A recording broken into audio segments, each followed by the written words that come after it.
It all started by the pool, on what should have been just another lazy Saturday afternoon. The sun was high, the air heavy with the scent of chlorine and freshly cut grass, and I had convinced myself I was simply relaxing, ignoring the tension that had been quietly simmering between Caleb and me for weeks. Richard was out of town for another business trip, leaving the house eerily quiet. It was just me, Caleb, and the poolside playlist humming softly from the speakers.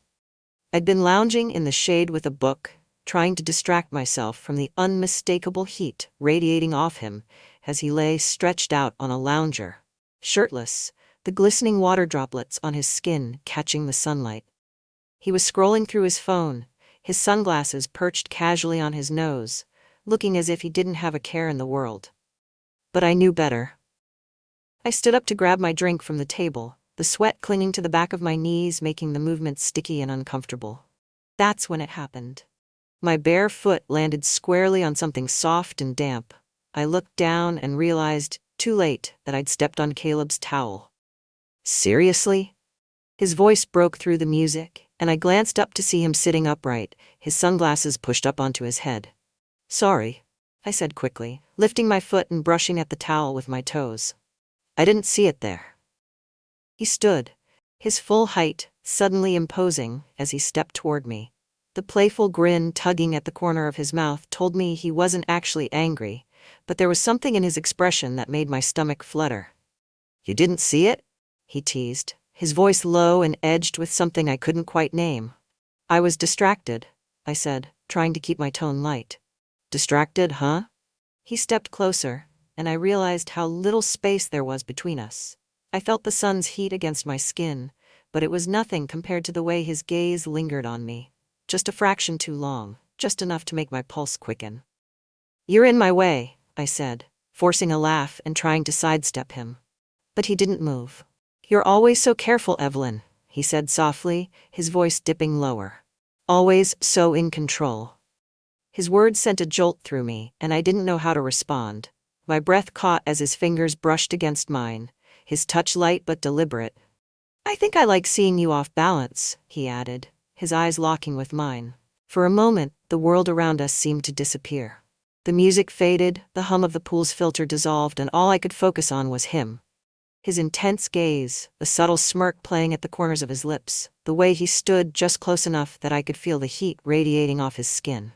I told myself to step back, to laugh it off, to do something, anything to break the spell. But instead, I stood there frozen in place, my heart pounding in my chest. Caleb, I said finally, my voice barely above a whisper. Relax, he said, his tone playful but loaded with something else. I'm just messing with you.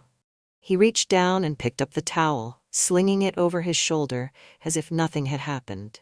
But something had happened.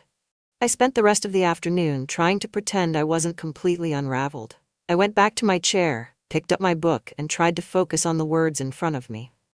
But the pages blurred, the lines dissolving into meaningless squiggles, as my mind replayed the moment over and over again. I felt his presence everywhere. The sound of his laugh as he splashed into the pool, the faint scent of sunscreen on the breeze, the occasional glance he shot my way, each one a reminder that he knew exactly what he was doing to me. By the time the sun dipped low in the sky, casting long shadows across the yard, I was exhausted. Not from the heat, but from the effort it took to keep myself together. That night, after Caleb had retreated to his room and the house had gone quiet, I poured myself a glass of wine and sat on the patio. The warm glow of the pool lights shimmered across the water, and I let the stillness of the evening wash over me. But the stillness didn't last. My mind kept wandering back to him. His voice, his touch, the way he looked at me like he was daring me to cross a line I wasn't even sure I could see anymore. I told myself it was nothing, that I was imagining things. He was young, confident, and maybe a little reckless. He probably didn't mean anything by it. But deep down, I knew that wasn't true. There had been moments before this, moments I'd ignored, brushed off, pretended didn't mean anything. The way his hand lingered on my shoulder when he passed me in the kitchen. The way he laughed at my jokes, even when they weren't funny. The way his eyes lingered on me just a little too long during family dinners. I'd ignored them all, convincing myself that it was harmless, that it didn't matter. But now, I wasn't so sure. As I sat there, staring into the rippling water, I felt the weight of everything pressing down on me. The guilt, the confusion, the undeniable pull I felt toward him. It was all too much. I drained the last of my wine and stood, the cool night air brushing against my skin as I made my way back inside. I told myself I could handle this, that I could keep things under control. But deep down, I wasn't sure if that was true anymore. It wasn't like this started out of nowhere. I'd been telling myself that for weeks, but the truth was harder to face. Caleb and I had been orbiting each other for months, caught in this gravitational pull I refused to acknowledge. Looking back, the cracks had started to form during one of those endless late nights at the office. We were wrapping up a major release, and deadlines had been looming like dark clouds over everyone's heads. Most of the team had already left for the night, but Caleb stayed behind to finish revisions on a particularly tricky interface. I was there too, sitting in my corner office, going over feedback notes from the developers. I remember hearing his voice before I saw him. "Evelyn?" I looked up to see him standing in the doorway, holding a tablet. His shirt sleeves were rolled up, and there was a smudge of ink on his wrist where he'd been scribbling notes earlier. "Hey," I said, setting my glasses down. "What's up?" "I need a second pair of eyes on this," he said, stepping inside. "The team wants these buttons to pop more, but I don't want to overdo it." He walked around my desk and leaned over, holding the tablet out for me to see. The faint scent of his cologne drifted toward me, and I felt a flicker of something I couldn't quite name. "You're overthinking it," I said, pointing to one of the designs. "This one works. It's clean, intuitive, and doesn't distract from the rest of the interface." "Clean and intuitive," he echoed, grinning. "You're a UX purist, aren't you?" "Guilty," I said with a small laugh. He straightened up but didn't step back, and suddenly the space between us felt impossibly small. "You're really good at this, you know," he said, his tone softening. "It's my job," I said, brushing off the compliment. "No, I mean it," he said, his eyes locking with mine. "You have a way of making everything better, clearer." I didn't know what to say to that, so I just nodded and handed the tablet back to him. But his hand brushed against mine as he took it, and the spark that passed between us was impossible to ignore. That moment should have been the end of it. I could have written it off as an accident, a fleeting moment of tension that didn't mean anything. But the next night, we were the last two people in the office again, and this time the tension didn't stay unspoken. I was sitting at my desk, my focus slipping as the hours dragged on. The office was dim, the overhead lights casting long shadows across the room. Caleb was in his corner, his headphones on, completely engrossed in his work. I glanced at him more often than I should have, watching the way his brow furrowed as he concentrated, the way his fingers flew across the keyboard. "Evelyn," he said suddenly, pulling me from my thoughts. I looked up, startled. "Yeah?" He stood and crossed the room, leaning against the edge of my desk. "You've been staring at me," he said, his voice teasing but quiet. My cheeks flushed. "I have not." He grinned. "Okay, maybe you weren't staring, but you're definitely distracted." I rolled my eyes, trying to deflect. "Maybe I'm just tired." "Or maybe," he said, his tone shifting slightly, "you're overthinking something." The way he looked at me then, his head tilted, his eyes dark and unreadable, made my breath catch. "Caleb." Before I could finish, he reached out, his fingers brushing against mine where they rested on the desk. The touch was light, almost hesitant, but it sent a jolt through me that I couldn't ignore. "I'm sorry," he said softly, pulling his hand back. "That was." I shook my head, cutting him off. "It's fine." But it wasn't fine. Not even close. We didn't talk about what happened after that.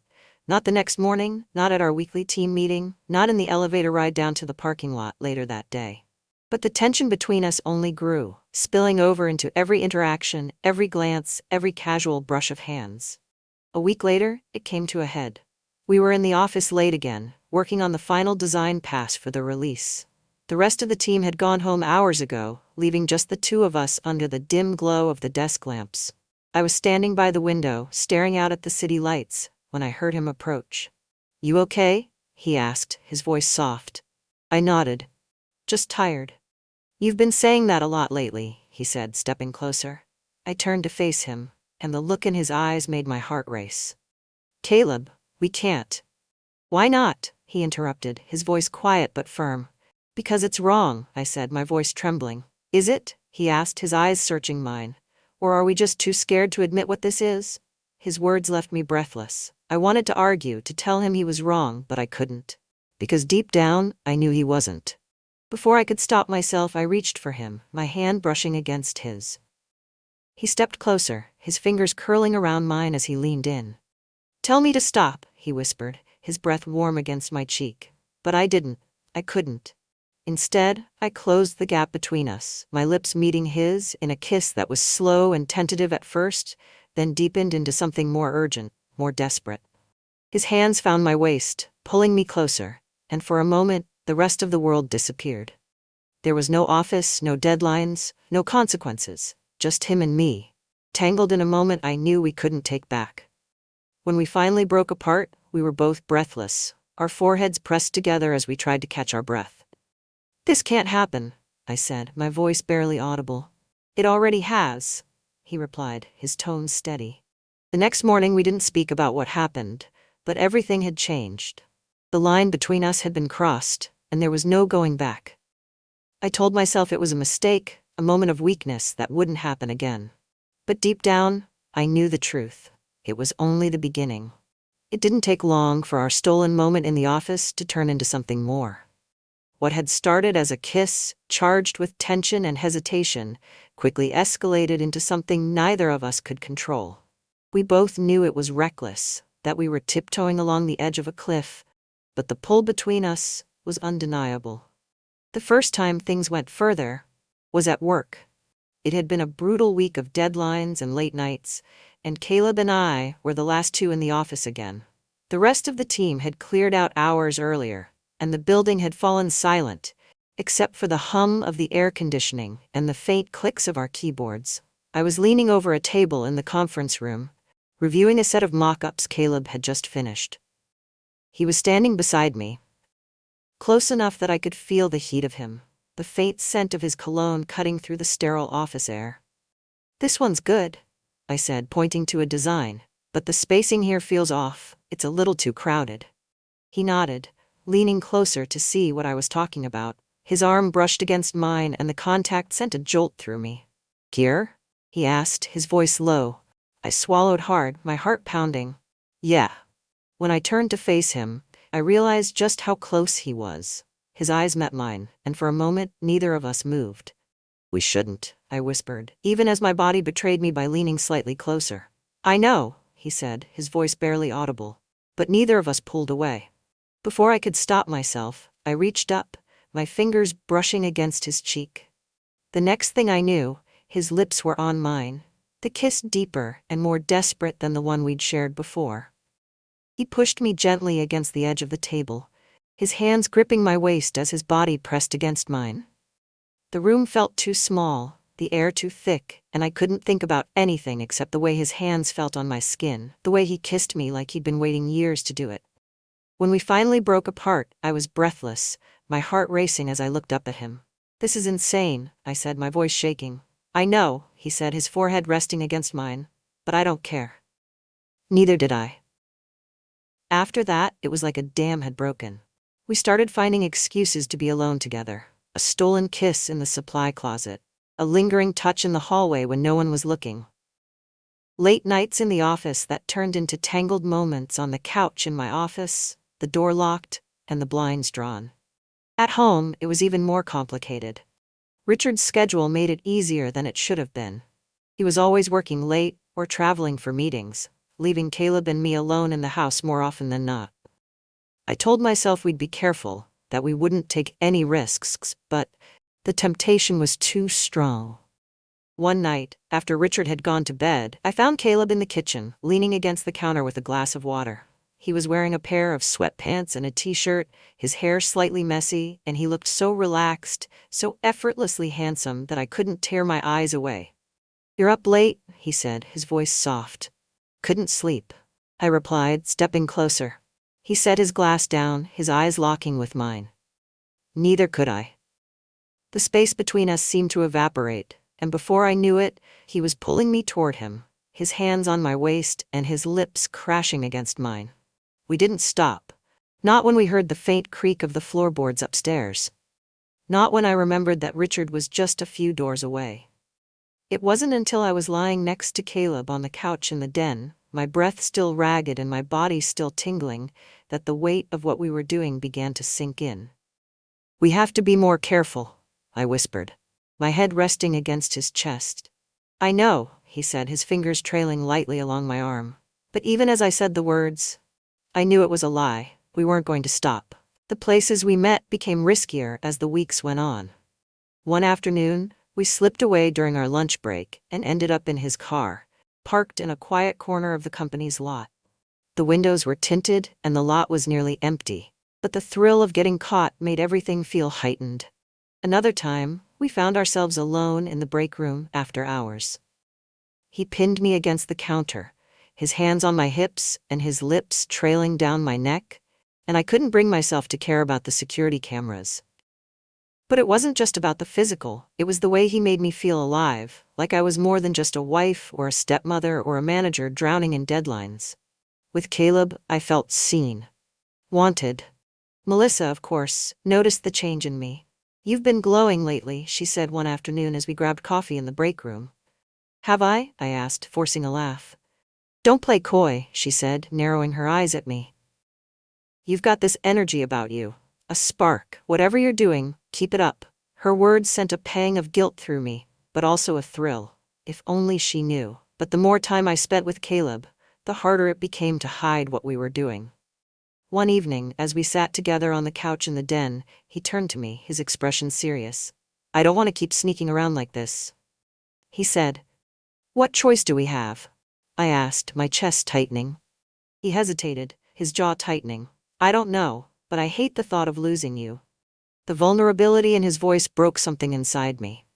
I reached for his hand, squeezing it tightly. "You're not going to lose me," I said softly. But even as I said the words, I felt the weight of everything pressing down on us. The lies, the risks, the inevitable fallout. I didn't know how much longer we could keep this up, but I wasn't ready to let him go. Not yet.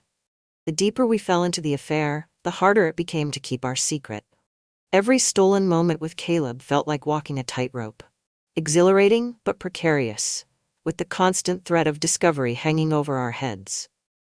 The risks only seemed to heighten the intensity between us, but they also chipped away at the carefully constructed facade of my life. It started with the near misses at home. One evening, Caleb and I were in the kitchen together. Richard was supposed to be at the gym, but something about the way Caleb looked at me, his eyes dark with intent, made me reckless. "Stop it," I said softly, glancing toward the door, though I made no move to step away. "Stop what?" he murmured, his voice low as he reached out, his fingers brushing lightly against my waist. "You know what?" I said, trying to keep my tone stern but failing miserably. His hand lingered, his touch sending a familiar shiver down my spine. "You're beautiful when you're flustered, you know that?" Before I could respond, the sound of keys jangling in the front door froze us both. I pushed Caleb back, my heart racing as Richard walked in, a gym bag slung over his shoulder. "You're home early," I said, my voice a little too bright. "The class was canceled," he said, his eyes flicking between me and Caleb. "What's going on?" "Nothing," I said quickly. "Just cleaning up." Richard raised an eyebrow, his gaze lingering on Caleb for a moment before he shrugged and headed upstairs. I let out a shaky breath, turning to Caleb, whose expression was a mix of guilt and amusement. "We need to be more careful," I whispered, my voice trembling. He nodded, but the small smirk tugging at the corner of his mouth told me he wasn't taking it as seriously as he should have. Work wasn't any easier. The office had always been a safe space for us, a place where we could steal moments without raising suspicion. But as the weeks went on, I started to notice the lingering glances from our coworkers. Jessica, in particular, seemed to be watching us closely. One afternoon, as Caleb and I reviewed some design changes in the conference room, Jessica walked in unexpectedly. "Am I interrupting something?" she asked, her tone casual but her eyes sharp. "Not at all," I said quickly, stepping back from Caleb and pretending to focus on the tablet in my hands. Jessica leaned against the doorframe, her gaze flicking between us. You two seem to spend a lot of time together lately. We're on the same project, Caleb said smoothly, his voice calm and unbothered. Jessica didn't respond, but the knowing look in her eyes left me rattled. It wasn't just Jessica either. Melissa, my friend and confidant, started asking questions that hit uncomfortably close to home. You've been different lately, she said one morning as we grabbed coffee in the break room. Different how? I asked, trying to sound casual. I don't know, she said, studying me with a thoughtful expression. Happier, maybe? But also distracted. I laughed nervously, brushing off her comment. Just busy with work. She didn't seem convinced, but she let it drop. The turning point came one Friday evening. Richard had left for a weekend conference, and Caleb and I were alone in the house. It should have felt like an opportunity, a rare moment where we didn't have to sneak around or worry about being caught. But the weight of everything, of the lies, the risks, the fear of discovery, hung heavy between us. We were sitting together in the den, the glow of the TV casting flickering shadows across the room. Caleb reached out, his hand brushing against mine, and I felt the familiar spark that always seemed to ignite whenever he touched me. You're quiet tonight, he said softly. Just thinking, I replied, my voice distant. About us? I nodded, turning to meet his gaze. Whatever we're doing, it's dangerous, Caleb. We're playing with fire. I know, he said, his voice steady, but I don't regret it. His words hit me like a punch to the gut. I didn't regret it either, but that didn't make it any less terrifying. I don't want to hurt anyone, I said, my voice trembling. You won't, he said, his hand tightening around mine. We'll be careful. But the truth was, we weren't being careful. Not really. That night, as I lay awake in bed, I couldn't shake the feeling that everything was about to come crashing down. The next morning, my fears were almost realized. Melissa showed up unexpectedly, stopping by to drop off some files I'd left at the office. I was in the kitchen when I heard the knock, and when I opened the door, my stomach dropped. Hey, she said brightly, holding up the files. Figured you'd need these before Monday. Thanks, I said, my voice tight. She stepped inside, her eyes scanning the house. You've got company? No, just Caleb, I said, regretting the words the moment they left my mouth. Caleb, huh? She said, her tone light, but her expression curious. Before I could respond, Caleb appeared in the doorway, his hair slightly messy and his t-shirt rumpled. Morning, he said casually, his eyes flicking to me for just a fraction of a second. Melissa's eyebrows shot up, and I could see the gears turning in her mind. Morning, she said slowly, her gaze darting between us. The tension in the room was palpable, and I felt like I was standing on a tightrope, one wrong move away from falling. Well, I should get going, Melissa said finally, handing me the files. See you Monday. As soon as she left, I turned to Caleb, my heart racing. She knows, I said, my voice trembling. She doesn't know anything, he said, his tone calm but firm. But I wasn't so sure.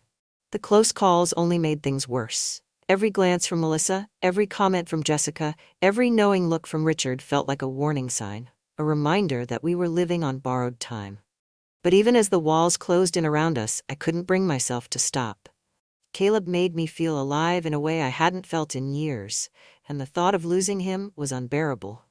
I knew we couldn't keep this up forever, but I wasn't ready to let him go. Not yet. The tension in my life had reached a breaking point. It felt as though every glance from Richard, every lingering look from Melissa or Jessica, was a weight pressing down on me. I spent my days tiptoeing through my own home and workplace, avoiding questions and trying to keep the truth from spilling over. But deep down, I knew it was only a matter of time. It all came crashing down on a Thursday evening. I had just walked through the front door after another late night at the office with Caleb. We'd been careful to leave separately, as always, but I could feel Richard's suspicion growing with every passing day. He was sitting in the living room when I walked in, his arms crossed over his chest and his face set in a grim expression. You're late, he said, his tone sharp. Work ran over, I replied, keeping my voice as calm as I could manage. Work always seems to run over these days, he said, his eyes narrowing. I froze, my keys still in my hand. What's that supposed to mean? It means, he said, standing and taking a step toward me. You've been acting strange, distant, secretive. Richard, you're being ridiculous, I said, brushing past him and setting my bag down on the counter. Am I? He said, his voice rising. Because it seems to me like there's something going on, something you're not telling me. I turned to face him, my heart pounding. You're imagining things. Am I? He said again, his voice cold. Because I've noticed the way you look at him, Evelyn, the way he looks at you. For a moment, the room seemed to tilt, the weight of his words crashing down on me. I don't know what you're talking about, I said, my voice trembling. Don't lie to me, he snapped, slamming his hand down on the counter. I've seen the way you and Caleb act around each other. Do you think I'm blind?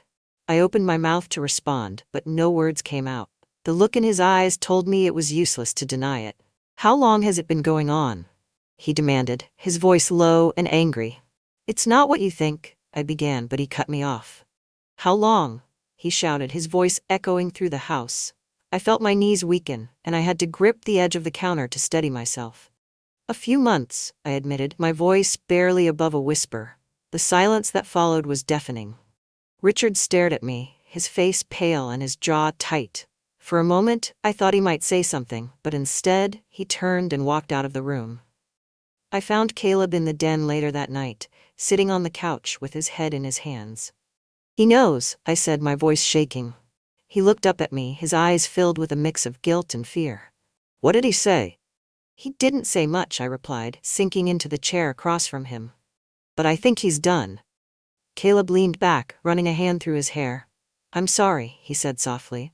It's not your fault, I said, though the words felt hollow. We sat in silence for a while, the weight of everything hanging heavy between us. What do we do now? He asked finally, his voice breaking. I don't know, I said honestly. The next day at work, everything felt different. The tension between Caleb and me was palpable, and I could feel the eyes of my coworkers lingering on us longer than usual. Melissa pulled me aside during lunch, her expression serious. Evelyn, we need to talk, she said. What about? I asked, though I already knew the answer. About you and Caleb, she said, her voice low. I froze, my heart pounding. What about us? I'm not blind, she said, her tone firm but not unkind. I've seen the way you two act around each other, and so has everyone else. I opened my mouth to deny it, but the look in her eyes stopped me. Evelyn, she said softly, you're my friend. I'm not judging you, but you need to be careful. If this gets out, it won't just ruin your career, it'll ruin everything. Her words hit me like a punch to the gut. I know, I said finally, my voice trembling. Do you? She asked, her expression filled with concern. I nodded, unable to meet her gaze. That evening, Caleb showed up at my office after hours. The building was quiet, the rest of the staff long gone, but the tension between us was impossible to ignore. We need to talk, he said, closing the door behind him. I know, I said, sitting down and folding my hands in my lap. He walked over to the window, staring out at the city lights. I don't want to lose you, he said finally, his voice barely audible. You're not going to lose me, I said, though the words felt like a lie. He turned to face me, his eyes filled with a mix of desperation and pain. I love you, Evelyn. The words hung in the air, heavy and undeniable. I love you too, I said, tears streaming down my face. But this, whatever we're doing, it's tearing everything apart, he said, his voice breaking. I know, I said softly, but I don't know how to stop. He crossed the room in a few quick strides, pulling me into his arms. For a moment, I let myself forget everything. The guilt, the fear, the consequences, and just held him, letting the warmth of his embrace wash over me. We'll figure it out, he said, his voice steady.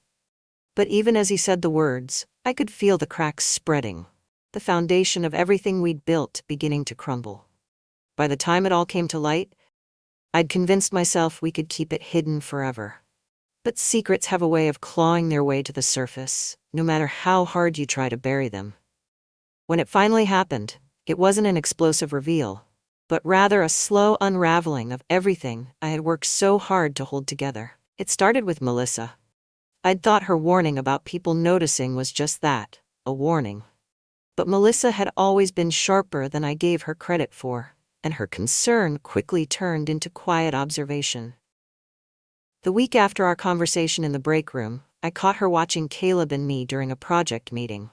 Her eyes narrowed every time he spoke to me, every time our gazes lingered just a second too long. I tried to act normal, to play it off as if nothing was amiss, but I could see the doubt growing in her expression. One evening, after everyone else had left the office, she confronted me. "Evelyn," she said, stepping into my office and closing the door behind her. "We need to talk." "I'm busy," I said, not looking up from my computer. "No, you're not," she said firmly, crossing her arms. "This has gone on long enough." I froze, my hands hovering over the keyboard. "I don't know what you're talking about." "Yes, you do," she said, her voice softer now. "I've seen the way you and Caleb act around each other. And so has everyone else." Her words hit me like a punch to the gut. "Melissa, I'm not here to judge you," she interrupted, her tone gentle but unwavering. "But you need to end this before it destroys you." Tears welled in my eyes, and I looked away, unable to face her. "Please," she said, her voice breaking. "Just think about what you're risking." But I didn't have time to end it myself. 2 days later, Richard came home early from work.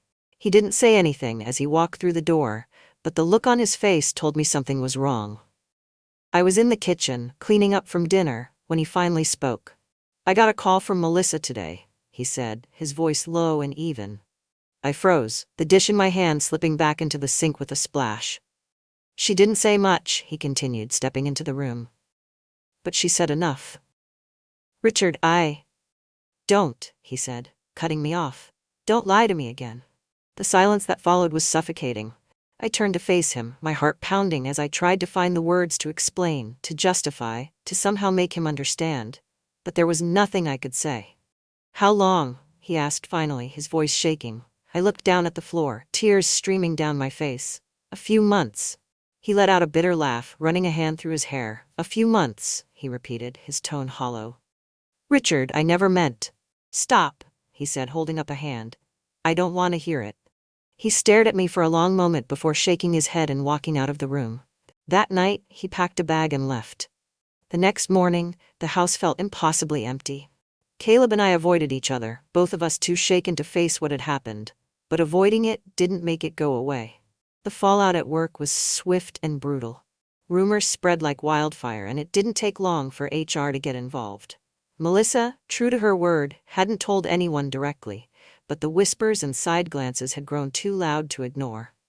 I was called into a meeting with the company's legal team, where they laid out the situation in excruciating detail. "Given the circumstances," one of them said, his voice cold and clinical, "it would be best for everyone if you resigned." I nodded, my throat too tight to speak. Caleb was let go the same day. That evening, as I sat alone in the house that now felt like a hollow shell of the life I'd once had, Caleb showed up. He didn't say anything at first, just stood in the doorway, his hands shoved deep into his pockets. "I'm sorry," he said finally, his voice breaking. "So am I," said, tears streaming down my face. He crossed the room in a few quick strides, pulling me into his arms. For a moment I let myself melt into him, holding on to the one thing that still felt real. But even as I clung to him, I knew it wasn't enough. The next morning, Caleb packed his things and left.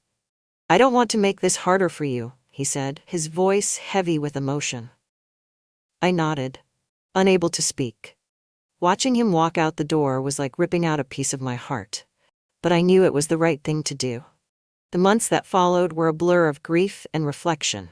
I moved out of the house and into a small apartment downtown, where I tried to rebuild my life piece by piece. Richard and I filed for divorce, and though our conversations were cold and perfunctory, I couldn't blame him for his anger. Caleb and I didn't speak. I knew it was for the best, but the silence felt unbearable at times. One day, months later, I ran into him at a coffee shop. He looked different, older maybe, or just more serious. But when he saw me, his face lit up with the same familiar warmth that had drawn me to him in the first place. "Hi," he said softly, stepping closer. "Hi," I replied, my heart aching at the sight of him. We talked for a while, catching up on everything we'd missed. He told me about his new job, his new apartment, the plans he had for the future. I told him about my new role at a smaller company, how I was trying to move forward. When it was time to leave, he reached out, his hand brushing against mine. "I'll always love you," he said quietly. "I'll always love you too," I replied, tears welling in my eyes. And then he was gone, leaving me with the bittersweet knowledge that some loves, no matter how intense, aren't meant to last.